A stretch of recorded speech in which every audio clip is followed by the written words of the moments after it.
하나님의 말씀 사사기 14장 5절부터 9절입니다. 우리 큰 음성으로 합독하시겠습니다. 삼손이 그 부모와 함께 딥나에 내려가서 딥나의 포도원에 이른즉 어린 사자가 그를 맞아 소리 지르는지라. 삼손이 여호와의 신에게 크게 감동되어 손에 아무것도 없어도 그 사자를 염소 새끼를 찢음같이 찢었으나 그는 그 행한 일을 부모에게도 고하지 아니하였고 그가 내려가서 그 여자와 말하며 그를 기쁘하였더라. 얼마 후에 삼손이 그 여자를 취하려고 다시 가더니 돌이켜 그 사자의 죽음을 본즉 사자의 몸에 벌떼와 꿀이 있는지라. 손으로 그 꿀을 취하여 행하며 먹고 그 부모에게 이르러 그들에게 그것을 들여서 먹게 하였으나 그 꿀을 사자의 몸에서 취하였다고는 고하지 아니하였더라. 어떤 사람이 길을 지나가다가 독수리 둥지를 발견을 했습니다. 보니까 거기에 독수리알이 이렇게 들어있는 거예요. 이 독수리알을 딱 취해가지고 집에 들어와서 호기심에 자기 닭장에 있는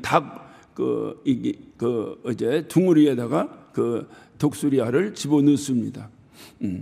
그 당시에 그 닭이 그 자기가 낳은 달걀을 품고 있었어요. 그러니까 그 품고 있는 달걀 속에다가 독수리알을 같이 집어넣은 겁니다. 닭은 그걸 모르고 열심히 품었습니다. 그리고 부화를 했습니다. 병아리들이 삐약삐약삐약하고 다 이렇게 부화해 나옵니다. 이때 함께 독수리알도 부화돼서 독수리 새끼도 부화돼서 나왔습니다. 이 독수리 새끼는 자기 어미가 닭인 줄을 생각하고 그 병아리들과 함께 노는 거예요. 함께 노는데 이 병아리들이 어느 정도 크니까 스스로가 이제 먹이 사냥을 하러 다니기 시작합니다. 독수리 새끼도 함께 이렇게 따라다니는 거예요. 다니는데 병아리가 제일 좋아하는 것이 바로 뭐냐면 지렁이입니다. 그래 여러분이 병아리들이나 이 닭들을 자세히 관찰하면 여러분이 아시겠습니다만은 그들이 하는 거 보면 이렇게 그냥 다니잖아요. 다니면서 이렇게 발이 이렇게 세 가닥으로 이렇게 발가락이 셋인데 이 셋을 가지고 탁탁탁탁탁탁탁 하면서 이렇게 땅을 이렇게 헤쳐요. 다니면서 보면 조금 가다 보면 또 탁탁탁 헤치고 조금 가다 탁탁탁 헤칩니다. 그 헤치는 이유가 그 안에서 지렁이 있는 거 지렁이 찾아서 먹으려고 그렇게 헤칩니다. 탁탁탁탁 헤쳐요. 열심히 칩니다. 그렇게 치다 보면 지렁이가 한 마리가 나와요. 그러면 지렁이 한 마리를 먹습니다. 아주 횡재한 거죠. 그런데 독수리 새끼도 그 병아리가 하는 것과 같이 또 본받아서 그렇게 하고 다닙니다. 탁탁탁탁 쳐서 그 안에서 나오는 지렁이를 빼먹고 아주 이제 기쁨으로 살아갑니다. 그런데 점점점 가가면서 보니까 병아리가 탁탁탁탁탁 열심히 읽어서 한 마리를 탁 잡아서 먹는데 자기는 발이 점점점 커지기 시작하는 거예요. 독수리니까. 그러니까 병아리들 다다다다닥 한 10대 번은 쳐야 땅이 파이고 그 파인 데서 지렁이를 찾아 먹는다고 한다면 이 독수리는 2번만 탁탁 치면은 그냥 지렁이가 10마리씩 나오는 거예요. 얼마나 발이 크고 힘이 좋은지 탁탁 치면 10마리씩 나오는 거예요. 이 독수리 생각에는 어떤 생각을 했겠습니까? 야, 내가 저 사람보다 낫다 라고 생각하듯이 이 독수리가 병아리들 보면서 내가 저 형제들보다 저 병아리 떼들 중에서 가장 우월한 병아리라고 생각하고 살았습니다. 다른 병아리들 열심히 땅을 헤쳐야 한 마리 갱신이 겨우 잡아먹는데 이 독수리 새끼는 탁탁 2번만 지금 막 한 10마리씩 막 독수리나 이 지렁이가 나오고 조그만 지렁이도 아니고 막 큰 지렁이가 나오도 잘 먹고 굉장히 자기가 우월한 것처럼 살아갑니다. 어느 날 독수리가 이렇게 하늘을 쳐다보는데 하늘에 큰 새가 싱 하고 날아다니는 거예요. 그러더니 쏜살같이 땅에 처박혀서 땅에 있는 그 토끼를 탁 쳐봐가지고 채가 올라가는 것을 이 독수리 새끼가 쳐다봅니다. 그리고 가만히 보니까 자기하고 비슷하게 생긴 거예요. 그리고 자기가 옆에 있는 병아리들 보니까 자기하고 다른 거예요. 자기는 독수리입니다. 닭이 품어서 부화가 됐더라도 본인은 독수리예요. 독수리는 탁탁탁탁탁탁탁 땅이나 쳐가지고 지렁이나 빼먹는 것이 독수리가 아니라 독수리는 휘 하고 날라서 그 창공을 날아다니면서 먹잇감을 찾다가 지렁이가 아니라 최소한 들쥐라도, 최소한 어떤 산토끼라도, 다람쥐라도 이런 걸 잡아가는 것이 독수리지, 치사하게 땅이나 파가지고 지렁이 잡아먹고, 그래서 저 병아리 때보다 한두 마리 더 잡아먹는다고 굉장히 본인이 출세한 것 마냥 어깨에 힘주고 다니는 그런 치사한 존재가 아니다, 그 말이에요. 왜 독수리가 그렇게 살았을까요? 여러분, 왜 독수리 새끼가 자기의 본분을 잃어버리고 병아리들과 같이 땅이나 탁탁탁탁탁 긁어가지고 저 병아리보다 내가 더 많이 잘 잡는다, 더 많이 먹는다, 내가 등치가 더 크다 하는 그런 우월감에 살았을까요? 그것은 본인이 독수리라고 하는 것을 잊고 살았기 때문에 그렇습니다. 본인이 독수리라는 걸 알았더라면 지렁이 잡았겠어요? 거기 병아리 살아남지 못했죠. 독수리라고 하는 의식을 잊고 살았기 때문에 독수리지만 비록 맹금류에 속해 육식 어떤 동물로서 병아리와 노는 것이 아니라 병아리를 잡아먹을 수 있는 능력을 가지고 있음에도 불구하고 그가 병아리랑 똑같이 사는 것은 본인이 독수리라고 하는 의식을 가지고 있지 못했기 때문이다 하는 거예요. 오늘 여러분 본문을 봅니다. 본문은 전설적인 영웅 삼손에 대한 이야기입니다. 그의 비참한 말로로 우리는 잘 알고 있습니다. 두 눈이 뽑힌 채 감옥에서 맷돌질이나 하고 있는 삼손의 비참한 모습을 여러분 상상해 보셨습니까? 머리가 깎이고 힘이 다 빠진 상태에서 복수심과 호기심에 들뜬 관중들 앞에서 끌려다니면서 공마당에 무슨 어릿광대 같이 재주나 부리는 비참한 삼손의 모습을 여러분은 기억하십니까? 모르긴 해도 그 순간에 그의 눈에서는 피눈물이 흘렀을 것입니다. 삼손이 누굽니까? 삼손은 나실인입니다. 하나님께서 그를 구별해내신 나실인입니다. 왜 그를 구별해내느냐? 하나님의 택하신 이스라엘 백성들을 구출해내라고 그를 세운 사사입니다. 그는 그 사사기 13장 1절에 보면 이스라엘 자손이 다시 여호와의 목전에 악을 행하였으므로 여호와께서 그들을 40년 동안 블레셋 사람의 손에 붙이셨다라고 말합니다. 사사기는 여러분 잘 아시지만 계속 반복해서 나오는 단어가 여호와의 목전에서 악을 행함으로, 여호와의 목전에서 악을 행함으로 계속 반복됩니다. 그러는 가운데에 하나님께서 그들을 40년 동안을 블레셋 사람의 손에 붙였다는 거예요. 그리고 하나님께서 그들을 또 구출해내시기 위해서 하나님께서 그들을 찢으셨으나 또 다시 싸매주시는 하나님께서 이스라엘 백성들을 구출해내시기 위해서 하나님의 일꾼을 세우셔서 사사를 세우셨는데 그를 삼손은 다시 말하면 나실인으로 삼손을 세웠습니다. 나실인의 표징이라고 하는 것은 13장 4절 5절에 나옵니다. 그러므로 너는 삼가 포도주와 독주를 마시지 말지며 그랬어요. 나실인이라고 하는 것은 포도주와 독주를 마시지 말아야 합니다. 또 무릇 부정한 것을 먹지 말아야 하며 그랬어요. 부정한 것을 먹지 말아야 합니다. 먹지 말아야 된다는 건 만지지도 말아야 된다는 거예요. 또 중요한 것은 머리에 삭도를 대지 마라 그랬습니다. 이것이 나실인의 표징이에요. 모르긴 해도 삼손은 어려서부터 그의 부모로부터 귀가 따갑도록 이 소리를 들었을 것입니다. 너는 포도주와 독주를 입에 대지 말며 부정한 것을 먹지 말며 내 머리에 절대로 삭도를 대서는 안 될 것이다. 그런데 오늘 본문을 여러분이 보세요. 본문을 보면 짐승의 사체는 부정한 거예요. 레위기 5장 2절에 짐승의 사체는 부정하다라고 말합니다. 부정한 것에 손을 대지 말고 부정한 것을 먹지 말아야 되는데 오늘 삼손은 죽은 그 사자의 사체 안에 있는 꿀을 먹고 있다라고 하는 것이 오늘 본문의 내용입니다. 물론 삼손 당시의 꿀이 얼마나 귀하겠어요. 여러분, 구약 성경을 보면 또 의아할 정도로 하나님의 백성들이 의아할 정도로 힘들게 삶을 사는 것을 여러분이 기억하시죠? 툭하면 기근이 오고 무슨 환란이 오고 전쟁이 오고 도망다니고 쫓겨다니고 하면서 얼마나 힘든 삶을 그들이 살아갑니까? 그러니 그 힘든 삶을 살아가는 가운데 꿀이라고 하는 것이 그에게 얼마나 귀한 것이었겠느냐 이 말이에요. 아무리 부족한 사자의 사체 속에서 흘러나오는 꿀이라 하더라도 포기하기가 힘들지 않았겠습니까? 게다가 공짜예요. 돈 주고 사는 것도 아니에요. 거기다 더 중요한 것은 아무도 보는 사람이 없습니다.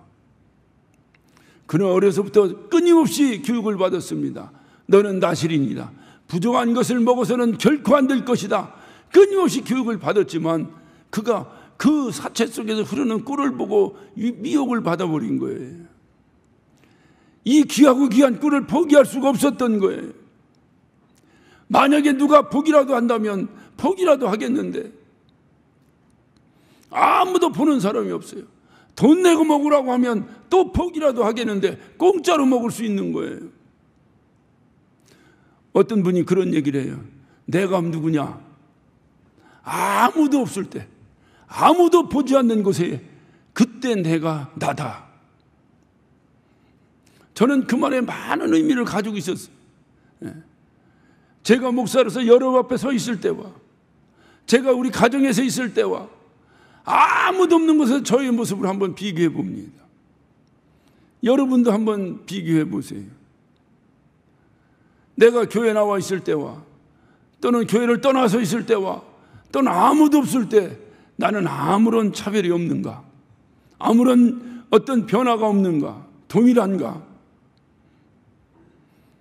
아무도 없을 때, 아무도 보는 사람이 없을 때 나의 행동, 그것이 바로 나라는 거예요. 오늘날은 어느 매체를 통해 보니까 하루에 사람이 생활을 할 때 무슨 방구석에만 가만히 있으면 모르겠지만은 일상적으로 자기의 생활을 하면서 생활을 할 때 하루에 거의 3,000여 번의 이 카메라에 찍힌다는 거예요. 여러분, 오늘날 범죄 수사를 할 때 보면은 가장 중요한 기법 중에 하나가 제일 먼저 카메라부터 열어보지 않았습니까? 그러니까 아무도 안 보는 것 같은데 누가 살피고 있는 거예요. 그것을 잘 의식하지 못하고 범죄를 저지르다가 카메라에 털커덕 걸려버리는 거예요. 왜? 사람은 누가 자기 눈에 보이고 누가 옆에서 지켜보면 그렇지 않은데 아무도 보지 않을 때 자기 행동은 달라질 수가 있어요. 이 삼손도 그가 나시는으로서 특별히 자기가 어려서부터 교육을 받고 술을 먹지 말고 부정한 것을 먹지 말고 머리에 삭도를 대지 말고 왜 그렇게 했겠습니까? 하나님이 그를 구별해내셨다 그 말이에요. 하나님의 일꾼을 쓰기 위해서 구별해내셨다 이 말이에요. 그럼에도 불구하고 아무도 없는 곳에서 그는 부정한 것에 손을 대버리고 말았습니다. 왜 그는 그렇게 했을까요? 그것은 한 가지입니다. 이유는 그는 부정한 것을 손에 대거나 먹어서는 안 된다고 하는 나신의 의식을 잃어버렸기 때문에 그렇습니다. 자기가 누군가, 내가 누군가, 내가 누군가라고 하는 것을 잊어먹고 살았기 때문에 그렇습니다. 삼손이 자신이 나신이라는 의식을 분명히 가지고 살았더라면 하나님께 그를 택하시고 그에게 남이 감당할 수 없는 엄청난 힘을 주시고 오늘 여기서도 그 사체, 죽은 사체 누가 죽였습니까? 삼손이 죽였어요. 염소 새끼를 찢음같이 찢어버렸다는 거예요. 사자를. 그 힘이 어디서 나온 겁니까? 여호와의 신이 크게 감동되어서 그 힘이 나왔다는 거예요. 하나님이 주시는 능력입니다. 하나님께서 그를 사용하시려고 그에게 남들이 없는 힘을 주신 거예요. 얼마나 하나님 앞에 순종하고 자기가 나는 나실입니다, 나는 하나님이 택한 나실입니다 라는 분명한 의식을 가지고 살았더라면 하나님 앞에 얼마나 크게 쓰임 받았겠어요. 40년 동안 지배했던 블레셋 삼손 손에 한복에 어떤 이제 패퇴해버리고, 그리고 하나님이 그토록 사랑하시는 이스라엘 백성들을 구출해내는데 엄청나게 쓰임받지 않았겠습니까? 그런데 그 의식이 없는 거예요. 내가 나신이라고 하는 의식이 없는 거예요. 그러니까 아무도 보지 않으니까 그곳에서 부정한 짐승의 사체, 그 죽은 사자의 그 뱃속에 쏟아져 나오는 그 꿀을 먹고, 그것도 자기만 먹는 것이 아니라 자기 부모에게도 갖다 드렸다라고 성경은 기록하고 있습니다. 나신의 의식이 그에게 없었기 때문입니다. 머리카락이 잘리고 두 눈이 빠지고 나서야 그는 하나님 앞에 무릎을 꿇고 기도합니다. 하나님, 한 번만 나에게 힘을 더 달라고, 한 번만 힘을 더 달라고. 우리 하나님이 참으로 좋으신 분이에요. 그 삼손의 기도를 듣고 하나님은 삼손에게 마지막 힘을 더해 주시고, 그 덕분에 삼손은 믿음장인 그 시브니서 11장에 그의 이름을 등재할 수 있었습니다.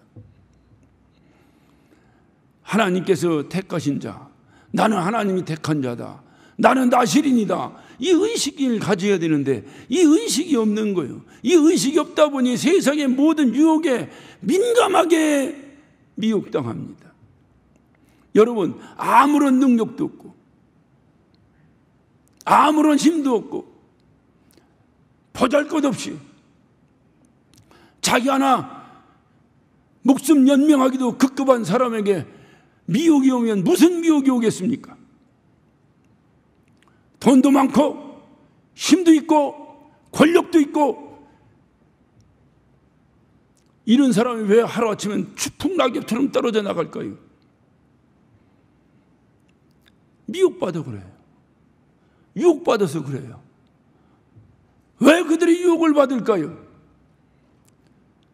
자기가 누구인가라는 의식이 없기 때문에 그래요. 자기가 누구인가라는 의식이 없기 때문에.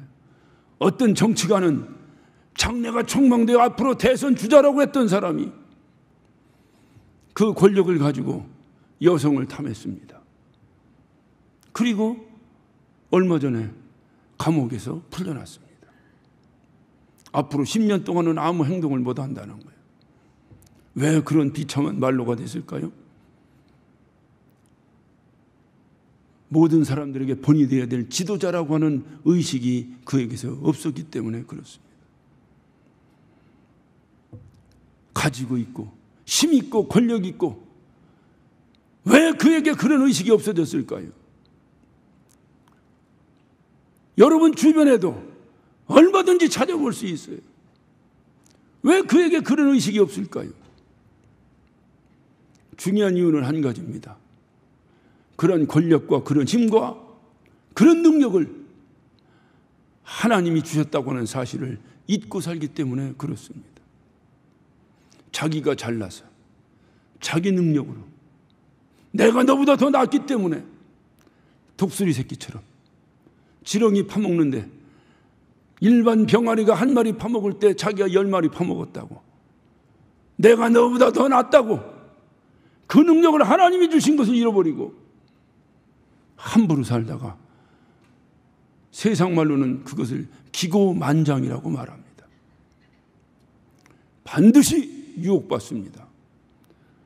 우리처럼 현찮은 사람은 누가 유혹도 안 해요. 뭐가 있어야 유혹하지.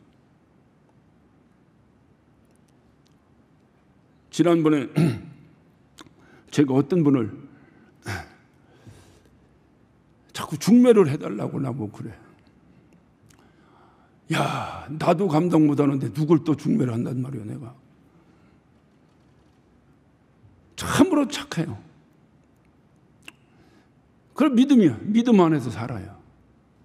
그래서 아이 늦지막하니 서로 친구 삼아, 뭐 싸우는 것도 젊을 때 싸우는 거지 뭐 이제 나이 들어가면서 싸울 게 뭐 있어요. 서로 의지하며 살면 좋겠다. 그러다가 주님 만나면 그것만큼 더 기쁜 일이 어디 있겠느냐. 다 내 생각이에요. 내 생각. 제 생각이 여러분 생각과 얼마나 다른지를 저는 알았어요. 하나님 생각과 내 생각 다르다는 건 일찍이 알았는데 내 생각과 여러분 생각이 다르다는 것도 참으로 그걸 알았어야 되는데 제가 최근에 알았어요. 그래 내가 어떤 분을 중매하려고 누가 소개해 주길래 그 사람 어떠냐고. 그래서 아이 참 착하고 참 훌륭하고 참으로 인품 있고 점잖하고 너무나 좋은 분이라고 제가 이렇게 얘기를 했어요. 조금 과장이 됐는지 안 됐는지는 모르더라도 누구 소개하는데 그 정도는 해야 되지 않겠어요? 그 사람 좋긴 한데 말이야 꼬장대 이렇게 얘기하면 누가 중매를 써요? 그러니까 아주 참 훌륭하다고 훌륭하다. 나머지 잘못된 거야. 본인들이 만나서 지내다 보면 알게 되는 것이고. 그랬더니 딱 물어요. 그 사람 집 있어요? 없는 것 같은데. 에이 그럼 누가 가요? 내가 오라고 그랬어. 나한테 소리를 뭐라고.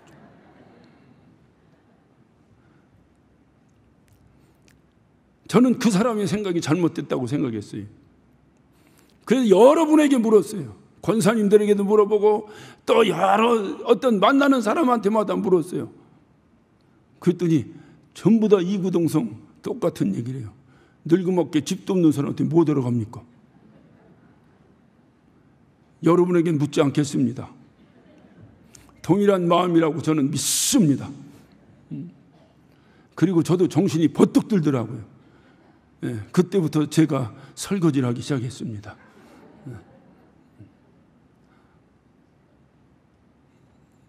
아무것도 없으니까.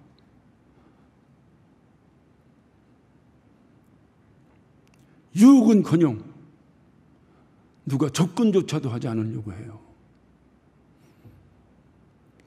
많은 것을 가졌을 때 그때 주의해야 됩니다. 바로 그때 유혹이 오는 거예요. 중요한 사실은 그 유혹을 이기는 것이 능력입니다. 그 유혹을 무엇으로 이길 수 있는가? 그것은 한 가지입니다. 내가 누구인가? 내가 누구인가? 그것 하나로 이길 수가 있어요. 여러분 우리가 그렇게 닮고 싶어하는 사도 바울을 여러분 보세요. 사도 바울은 끊임없이 자기의 정체감에 대한 분명한 그 어떤 이제 사명감을 가지고 있었어요. 그는 자기의 서신서의 1장 1절은 항상 동일합니다. 나는 하나님의 사도다. 나는 예수 그리스도의 사도다. 그 자기의 사도성에 대해서 얼마나 강조하고 있는지 몰라요. 그것이 그의 의식입니다. 힘들고 어려운 가운데서도 그가 그 환경을 이길 수 있었던 것은 나는 그리스도의 사도다. 나는 그리스도의 사도다. 그 의식 하나 때문에 그가 감옥에 갇혔을 때도 이겼습니다. 매에 두드려 맞을 때도 이겼습니다. 그가 강도를 만났을 때도 이겼습니다. 어떠한 환경에서도 어떠한 핍박 가운데서도 나는 그리스도의 사도다. 그 의식 하나가 그를 이기게 했어요. 삼손과 무엇이 비교가 되는가요? 그 당시에 삼손은 모르긴 해도 성경에 묘사되어 있지 않다 하더라도 분명히 다른 사람과는 달랐을 것입니다. 이 당시 농경시대에 남자가 이런 힘을 가졌다면 그것만큼 더 인기 있는 남자가 세상에 어디 있겠어요? 엄청난 힘을 가졌어요. 아니 사자를 염소새끼 찢듯이 찢었다는데 그 이후에도 상상할 수 없는 능력을 삼손은 발휘합니다. 오늘날 말하면 인기가 캡이었을 거예요. 그러니까 그에게 유혹이 옵니다. 주로 성경은 여자의 유혹이 삼손을 지배했습니다. 여러분 뭐 삼손과 드릴라에 대해서는 설명 안 해도 아시겠죠. 오늘 이 본문의 전초전도 보면 바로 14장 1절을 보면 삼손이 딥나에 내려가서 거기서 블레셋 딸 중 한 여자를 보고 도로 올라와서 자기 부모에게 말하여 가로되 내가 딥내에서 블레셋 사람의 딸 중 한 여자를 보았사오니 이제 그를 취하여 내 아내를 삼게 하소서. 삼손은 보고 이쁘기만 하면 다 자기 아내야. 왜? 자기가 힘이 있으니까 자기 마음대로 할 수 있다고 생각하는 거예요. 하나님께서 삼손에게 그런 힘을 주신 적이 없습니다. 하나님께서 삼손에게 그런 능력을 주신 적이 없습니다. 하나님이 주신 능력은 하나님께 쓰임받으라고 하나님이 주신 능력이에요. 그런데 그 능력을 가지고 그런 이렇게 세상에 추악한 곳에 유혹당해 버렸어요.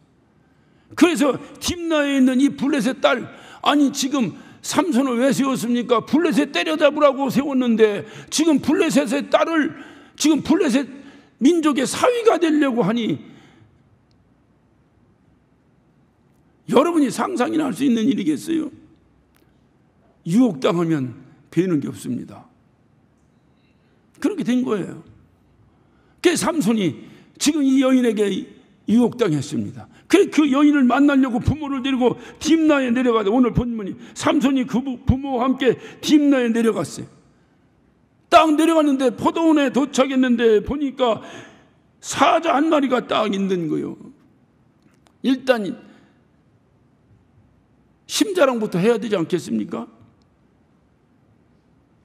그 사자를 염색이 찢듯이 찢어버렸어요.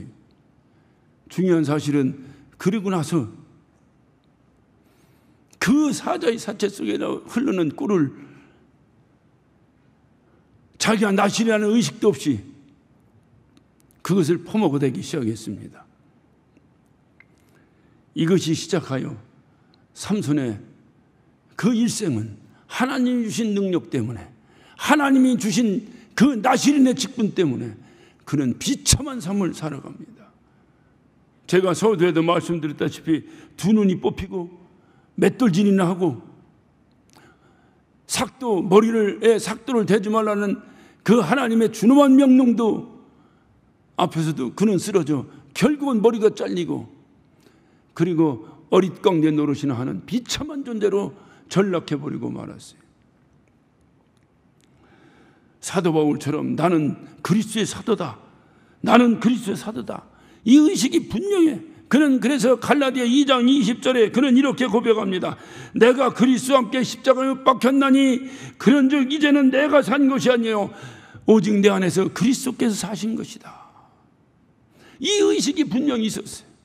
그러니까 그가 하는 행동이 전부 다 자기가 하는 것이 아니고 예수님이 하신다고 믿고 살았던 거예요.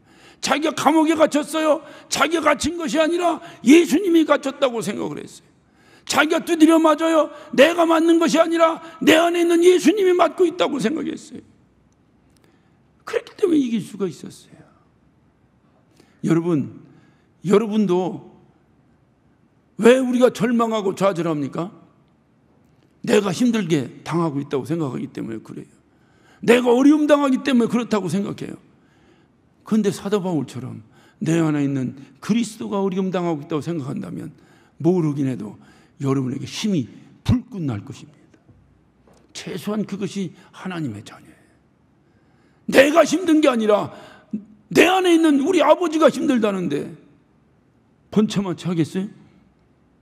사도 바울은 그런 의식을 가지고 있었어요. 내 안에서 그리스도가 사는 것이라 이제 내가 육체 가운데 사는 것은 나를 사랑하사 나를 위하여 자기 몸을 버리신 하나님의 아들을 믿는 믿음 안에서 사는 것이다. 이것이 그리스도인의 의식이에요. 내가 누구냐? 내가 누구냐? 바울은 이 의식 하나로 승리할 수 있었습니다. 그리고 말합니다. 내가 예수님을 닮은 것 같이 여러분은 나를 닮으시오. 나를 닮으시오. 우리는 누굽니까? 저와 여러분 누굽니까? 하나님의 자녀입니다. 그냥 하나님의 자녀는 안 돼. 그냥 하나님의 자녀라면 그 하나님의 자녀의 능력에 세상의 수많은 유혹이 여러분을 쓰러뜨릴 것입니다. 그래서 선줄로 생각할 때 넘어질 거 조심하라는 거예요.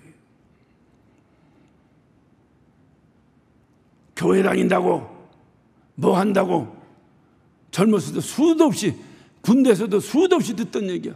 야 임마 교회 다닌다고 술 안 먹냐 임마. 몇 대 두드려 맞으면 할 수 없이 마실 수밖에 없었어요.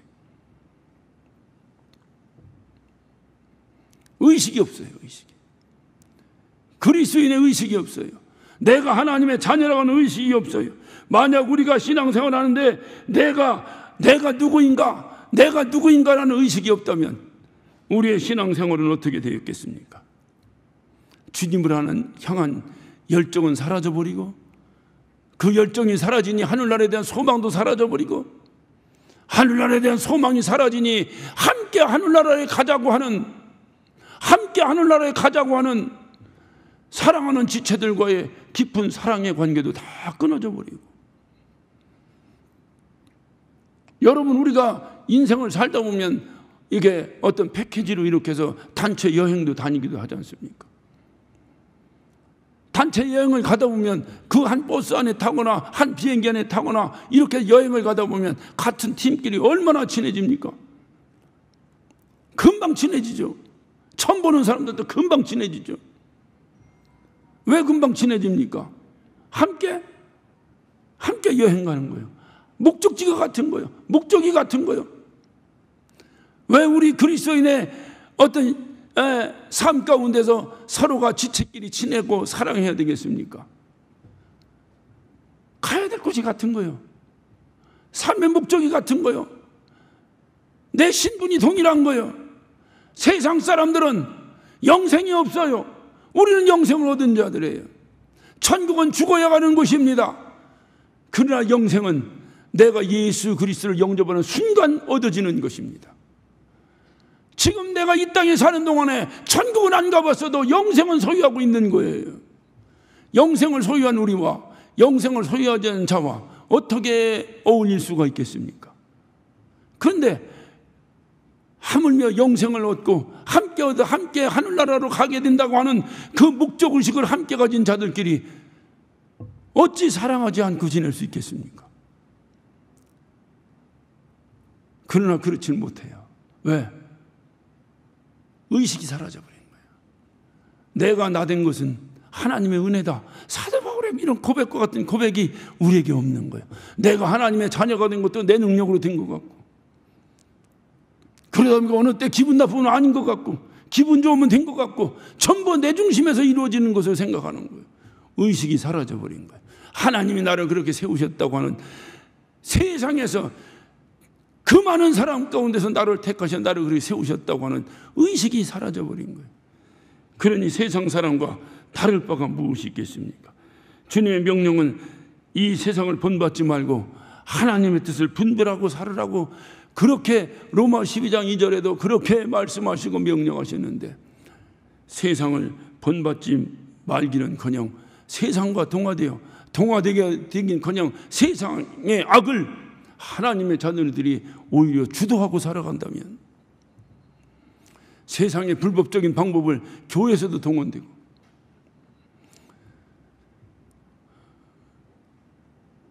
그들과 동화되지 말라고 했는데 오히려 세상에 동화되어 하나님의 뜻을 분별하고 살으라고 했는데, 하나님의 뜻은커녕 세상의 방법대로 살기에도 급급한 삶을 살아간다면 과연 그에게 하나님의 자녀의 의식이 있는 것인가? 하나님의 뜻을 분별하기커녕 세상을 본받고 결국은 삼손과 같이 세상의 조롱거리가 되지 않겠습니까? 오늘 저와 여러분의 처지처럼 말이에요. 저는 요즘도 교회에 전도대 나오는 사람들 보면 참 고마운데, 이게 원래가 이렇게 되고 나면 주보 뒤에 보면 오늘은 지워졌네. 새로 나오신 분들 여기 광고란에 새 가족은 예배 후에 신길 본당 뒤쪽에 영접위원회 안내를 받으시기 바랍니다. 근데 어디 계신지 보통 고마운 분이 아니에요.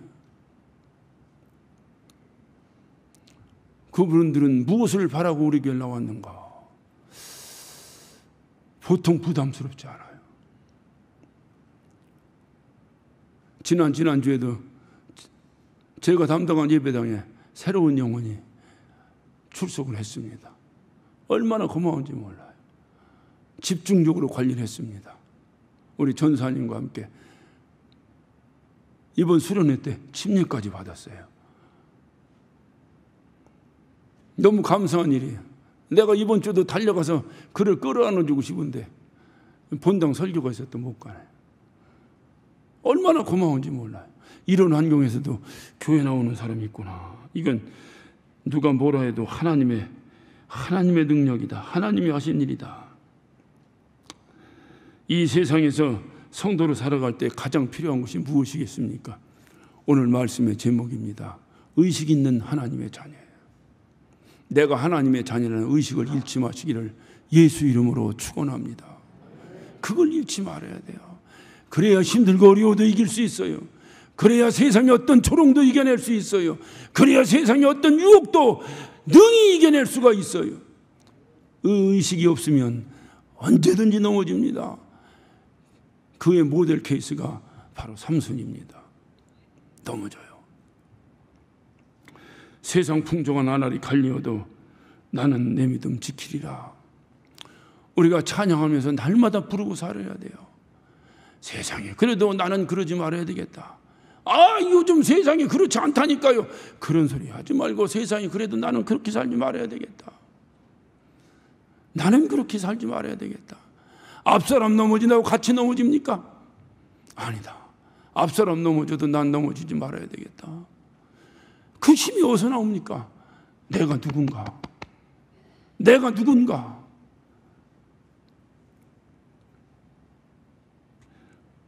지난주에 어느 안수 집사님과 식사를 했습니다. 뭔 얘기를 하다가 이 목사님 우리가 돈이 없지 가오가 없습니까? 그러더라고요. 전 그 얘기를 딱 듣는 순간에 바로 그거다. 그 가오가 뭐요? 그와 대화 나누다가 오늘 말씀 준비를 했어요. 그 가오가 뭐냐? 그것이 바로 내가 누구냐? 내가 누구냐는 의식이야. 이 의식이 분명히 있어. 내가 돈이 없지. 내가 가오가 없냐? 내가 하나님의 자녀인데.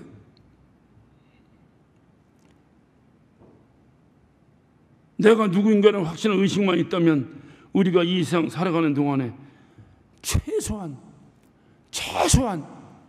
아버지 망신은 안 시킬 것 같아요. 그러면 된 것 같아. 뭐 주제넘게 영광을 돌리고 뭐 주제넘게 그냥 내가 그분의 아들이라는 것만 해도 나는 그분께 영광 다 돌린 거예요. 여러분 자식 낳고 자식이 여러분 손자 나니까 손자가 여러분에게 뭔 영광을 그렇게 돌립니까? 뭘 얼마큼 더해요 그놈이. 돈 달라 소리만 안 하면 천만다행이지.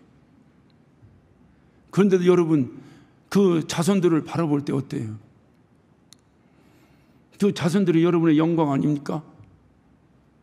내가 하나님의 자녀가 되었다는 것 그거 하나만으로도 우리는 얼마든지 하나님을 감동시킬 수 있어요. 중요한 것은 내가 하나님의 자녀가 되었다는 그 명분 하나 때문에 혹시라도 내가 잘못하여 아버지 망신시킬까 봐 최소한 내가 누군가만 알면 최소한 내가 누군가라는 의식만 있으면 최소한 아버지 망신은 안 시키고 살 텐데. 의식 없이 살다 보니 아버지 영광은커녕 아버지 팔아 살기도 바쁘고 유혹에 넘어가서 타락이나 하고 결국 삼손처럼 권위가 땅에 떨어져 버려 어릿 광대 노릇이나 할 수밖에 없는 망신살이 뻗치고. 말씀을 마무리합시다. 속상해. 자꾸 속상해서 그래요. 특별히 8월은 한 뼘 더 성장하는 달이다 라고 주보의 광고가 이렇게 났어요. 오늘 말씀을 마치면서 여러분에게 부탁하는 것은 의식 있는 하나님의 자녀로 한 뼘 더 성장합시다. 무엇을 더 성장할 것인가? 내가 하면 무엇을 더 할 것인가? 그냥 의식이 있는, 내가 잃었던 의식을 되찾아. 내가 누군가, 나 여태까지 그거 잊어먹고 살아서 이렇게 속상하고, 그거 잃어먹고 살아서 날마다 주저앉고, 그거 잃어먹고 살아서 날마다 좌절이나 하고, 나 원망이나 하고 살았는데, 내가 그 의식을 되찾자. 그 의식을 되찾자. 내가 하나님의 자녀라고 하는 의식을 되찾자. 그래서 나는 하나님의 자녀의 의식을 가지고 특별히 우리 8월 한 달 동안 9월 11일까지 일상 속 선교 실천 캠페인을 또 교회에서 이렇게 한다고 해요. 생활 속 작은 선행을 내가 누군가라고 하는 의식 가운데서 한번 실천하며 살아가 봅시다. 교회에서 무엇을 한다고 해도 그냥 광고로 끝나고 그냥 아무것도 아니고 넘어가고, 그게 아니라 한번 말씀을 여러분 잘 새기시면서 내가 하나님의 자녀인데 그렇다면 내 일상 속에서 어떻게 살아야 될 것인가, 여러분이 잘 모르시면 오늘 교회에서 힌트를 주었어요. 팁을 여러분에게 던져놨습니다. 생활 속에서 살자. 화면에 사진이 한 장이 이렇게 나오는데, 저거는 우리 목사님 가정의 한 가정이 아마 현관 앞에 저렇게 만들어 놓고 실천하고 있다고 그래요. 그래서 아까도 여러분의 광고된 대로 교회에서 스티커도 만들고 이렇게 해서 우리를 위해서, 사실 우리가 잊고 살았던 많은 서로 도움의 사람들, 뭐 대표적으로 얘기하면 아파트에 사시는 분들은 뭐 경비 아저씨들부터 시작해서 뭐 청소하시는 아주머니들, 또는 우리 주변에 돕는 분들이 얼마나 많이 있겠어요. 뭐 택배하시는 분들, 여러분들이 있습니다. 그런 분들에게 이 더위에 시원한 음료수라도 한 잔씩 사랑을 베풀 수 있다면, 그래도 내가 하나님의 자녀라고 하는 의식이 되살아나지 않겠는가 해서 그렇게 한번 해보자는 거예요. 그래서 교회에서 스티커도 만들어서 이렇게 한다고 해요. 우리가 하나님의 자녀임을 공개하고 사는 거예요. 그래야 내 의식이 자꾸 살아나요. 이거를 자꾸 내가 교회 다니는 것을 감춰버리면 내 의식도 사라지는 거예요. 나는 교회 다닌다, 누가 뭐라 해도 나는 교회 다니고 나는 하나님의 자녀다 하고 이 의식을 가지고 살면 내가 미혹이나 유혹에 넘어가지 않습니다. 그것을 자꾸 감추니까. 제가 언젠가도 한번 말씀드렸어요. 저는 식당에 가서도 밥 먹을 때보다 항상 크게 기도합니다. 누가 목사님 작게 합시다. 그러니까 옆에 밥 먹는데 방해된대. 밥 먹는데 내가 기도하는 거하고 무슨 상관이 있어? 크게 기도합니다. 왜냐하면 혹시 그 식당에서 내가 말이나 행동이나 여러 가지 실수할까 봐 그냥 하는 거예요. 그래서 사실은 비밀스러운 그리스도인은 이 땅에 없어요. 비밀스럽다고 하는 것은 그것은 벌써 잘못된 것입니다. 우리 주님께서도 우리를 위하여 공개적으로 죽으셨는데 그 은혜를 받은 우리의 의식이 사라졌기 때문에 우리의 그 존재감을 공개할 수가 없는 거예요. 만약에 우리가 이 하나님의 은혜를 알면서도 우리가 비밀스럽게 신앙생활을 한다면 그건 둘 중에 하나입니다.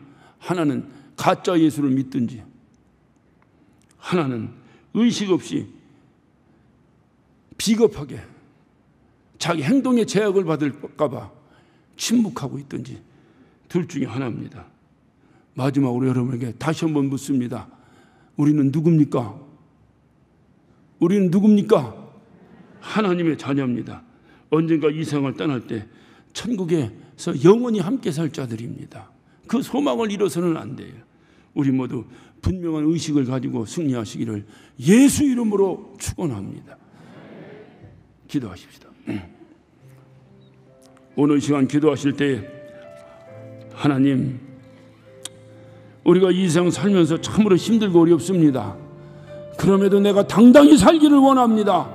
당당히 살아가기를 원합니다. 그 이유는 하나입니다.